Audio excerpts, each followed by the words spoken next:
pretty much summarize just by saying new chip, new look. And so, while that doesn't make them bad phones, I actually appreciate how Samsung made them cheaper than last year's. It does mean that it's just kind of hard to get excited about them. But the Galaxy S21 Ultra is different. It's actually interesting that they ended up going for the name S21, just because after they moved all the way from 10 to 20 last year, moving from 20 to 21 now makes it sound really inconsequential. But long term, I think the fact that the name of the phones now matches the year we are in will probably help a lot of consumers just keep track of which one's which. And it might even help Samsung pop up in a few more search results. Anyways, let's get into it. And this video was actually sponsored by Huel, which is a really fun story that I will tell you at the end. The unboxing experience is... this trend of removing the chargers has caught on a lot quicker than I was expecting. But while it is a shame, while this is the pinnacle of Samsung's lineup, yet we're getting less in the box than we've ever had, on the other hand, they are kind of passing that saving onto the consumer. Like, this phone is something like £50 in the UK, or $200 in the US, cheaper than last year's. It kind of makes up for it. If we open it up, you've got the phone on top, you get an insert, which has a cable and some other manuals, and that is literally it. We don't even get a case here.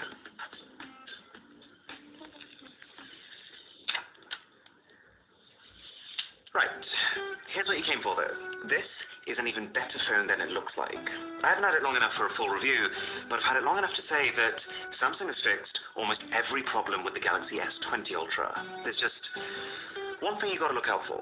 Like, the design of this phone is 2 steps above last year's. Admittedly, that's not saying a huge amount, given that its predecessor was a literal grey monolith, but this whole camera module being integrated into the body of the phone idea, I think it works. Either way, you are going to get a bump. But this changes the rhetoric from, would you look at that, we've got too many lenses, how do we try and hide them? So, hey, we've got a lot of cameras on our phone, and we're proud of it. They're part of our design. Now, don't get me wrong, this phone is thick, and I say that with 5 C's, but it's still definitely the nicer phone to hold. It addresses the stickiness of the S20 with this frosted matte finish, and you don't have to worry about the jabby corners from the Note 20, because this is an S phone. And there's also an additional peace of mind element, because this entire thing is a Gorilla Glass Victus sandwich, meaning that both the front and the back are something like 80% more resistant to scratches. And coming from something like an iPhone 12 Pro Max, which is a phone that's taken sharp sides to its literal extreme, this is how I would rather my phone felt. Yes, it would have been nice to see some more exciting color options, and yes, the cameras do come down a little further than last year's, which means that every now and again your fingers do bump against it. But as far as I'm concerned, design, they fixed it. Even the screen is leveled up, and I'm going to try and show you how. So take this. This is a Galaxy S10 Plus from 2019, and this phone screen was so good that even compared to most laptop screens and monitors that you find in 2021, this is still what I would call an A-grade display. And so you can probably imagine that the S20 Ultra from the year after is not just good, but amazing still. It's bigger, it's way more responsive at 120Hz instead of 60, and its color accuracy is officially rated as visually indistinguishable from perfect. So, when I tell you that with this phone, they've taken that, given it 25% more nits of brightness, 50% better contrast, and allowed it to run at not just 120Hz, but also Quad HD Plus resolution, you can probably imagine how good a screen it is. I do still wish they'd managed to get rid of this little chin left at the bottom, because it seems like they've managed to do that on the standard S21. But yeah, if you're someone who hasn't upgraded phones recently, and you're coming from like a 2017 model, I would pay to see your reaction to this. But there's more. Samsung have done the unthinkable and added S Pen functionality, which is something that up until this point has been exclusive to the Galaxy Note brand of phones. Now, it isn't something that I'm going to use. Like, it's not just that you got to drop $70 on a case, but it's a case that looks like this, and you're still not getting the full S Pen features. But we can't complain about just having another option, and this new S Pen does at least look, well, a bit more like an actual pen. They've made the RAM and storage faster, they've used a new generation of fingerprint scanner that's 1.7 times larger, they've improved the chipsets. You might remember the absolute fiasco that was the Exynos chips last year. Effectively, if you were buying a Samsung flagship in either India or the UK, you were getting a phone that not just ran hotter, but had up to 20% worse battery life and performance than if you were in the US and you got a Snapdragon phone. But this time round, Samsung's claiming they've fixed that disparity. This new Exynos 2100 and this generation of phones has apparently caught up. Maybe. Because in my video briefing for this phone, I was told that the graphics were 35% better. Fine, that's great. But when I asked later over email, they said it was 33% faster. And then when I watched the launch event of the chip itself, they said there it was more than 40% faster. We will dig into this. I've got a full video planned comparing the Exynos and the Snapdragon versions of this phone. So if you do want to see that, then a sub to the channel would be Ultra. I think that works.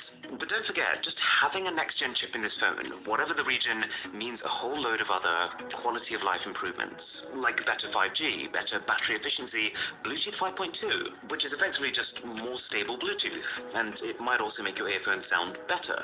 You get a faster camera shutter time, you get quicker app loading, all that good stuff. And even Wi-Fi 6E, which can raise the average speed of your Wi-Fi quite dramatically if you have the right router. But most importantly, I think they've got the cameras right. So, with the S20 Ultra last year, they loaded it up. They jumped from a 12 megapixel sensor to 108. They went from 10 times max zoom to 100 times space zoom. And they went from 4K to 8K video recording. But I think the focus was so much on just getting those numbers in there, that in terms of how it actually delivered on those numbers, it was kind of lacking.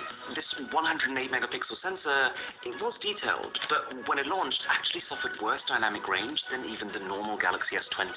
Not to mention it had a really tough time focusing on things, which is a pretty fundamental part of the camera experience. And the 100 times space zoom was cool, but beyond about 10 times, it just wasn't really good enough to use anywhere. So, Samsung refined it. The Galaxy Note 20 Ultra that came a few months later had much better dynamic range thanks to improved software. It completely fixed the focusing issue with the introduction of a laser autofocus module, and they created a zoom system that you could actually use even at 20 times. So, with the S phone, they pushed forward. With the Note phone, they consolidated. And so I'm glad to see that with a new S phone, they've pushed forward again. And they're now not just doing it in a way that feels like throwing out a load of big numbers. The numbers haven't even changed. This is still a 108 megapixel camera. It's still got 100 times zoom. It still records 8K video. But there are three big improvements here. The first one is obvious, it's zoom. While the S20 Ultra had just one 4 times optical zoom camera, this phone has both a 3 times optical zoom and a 10 times optical zoom. And just this in itself has three benefits. It means that A, you can take a good photo at just about every point between 1 times and 10 times. Like this is 3 times, this is 5 times, this is 8 times. It means that B, the upper limit of the zoom is higher. How far you can go while still getting a sharp shot. Like you can now actually take a 100 times zoom photo that is usable. Admittedly, it needs to be an absolute best case scenario, but at 30 times you can get an almost always sharp result. And C is video. See, the way that the last camera worked is that after you'd zoomed in 4 times, every extra bit of zoom beyond that point is digital zoom. But if you use digital zoom in video, it very quickly falls apart. So the most zoomed video you could really take was at 4 times. But on this camera, you can take 4K video at 60 frames per second at 10 times magnification. You can also now lock the zoom. So you know when you get to these crazy zoom levels, like 30 times, I already mentioned that you'll be using a lot of digital zoom, which is effectively just taking a frame and cropping into it.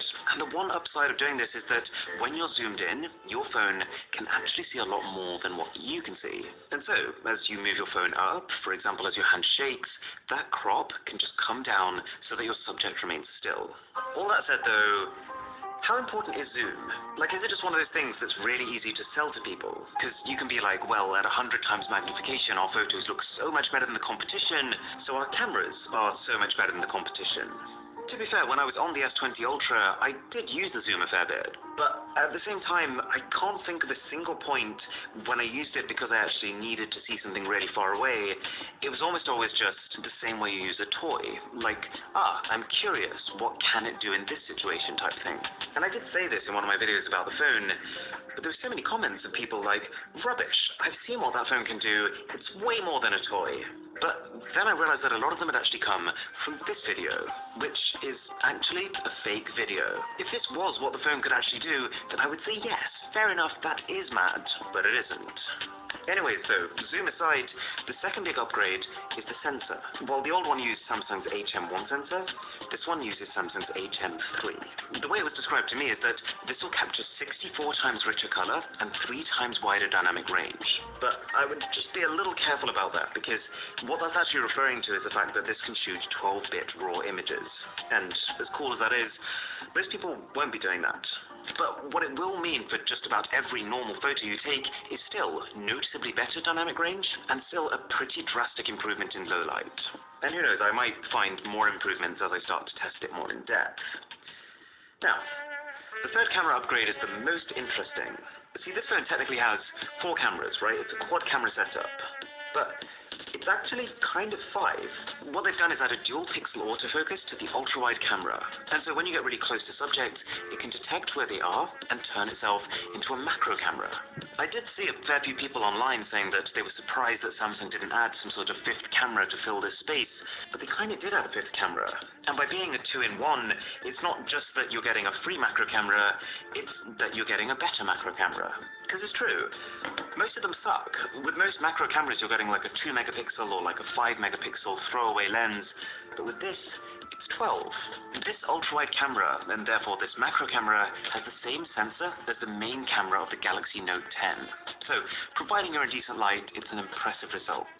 There's a couple of other new software features like Vlogger View, which lets you record both the front and the back at the same time. Others have had this for kind of a while, but it's good to finally see it. And Director's View, which lets you preview all 3 different lenses at once. I can kind of see the use, but it's pretty niche.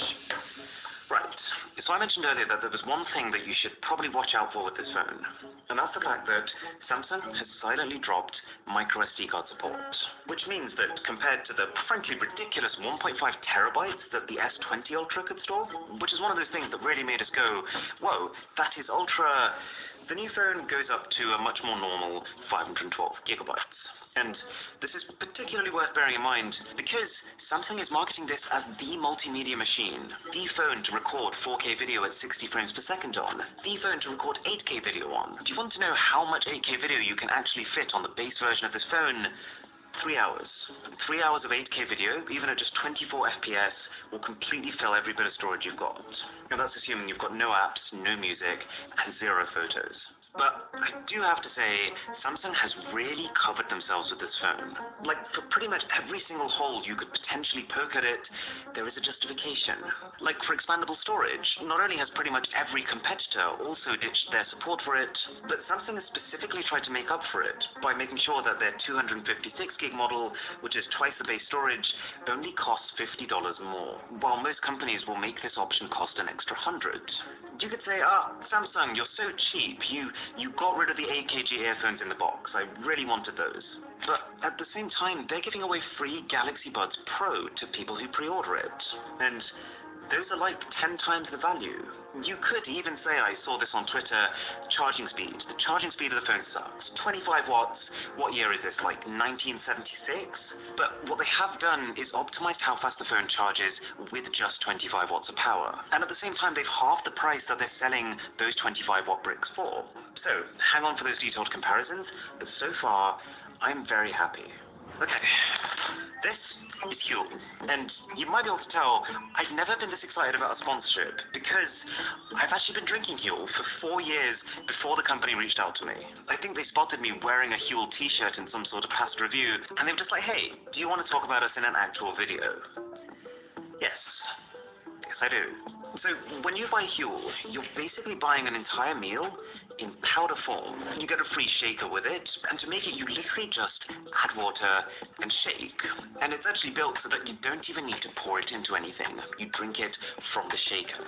It's healthy, like almost the entire ingredients list is just oats, peas, coconut, and grains. It's got a ton of protein, it's got literally every vitamin.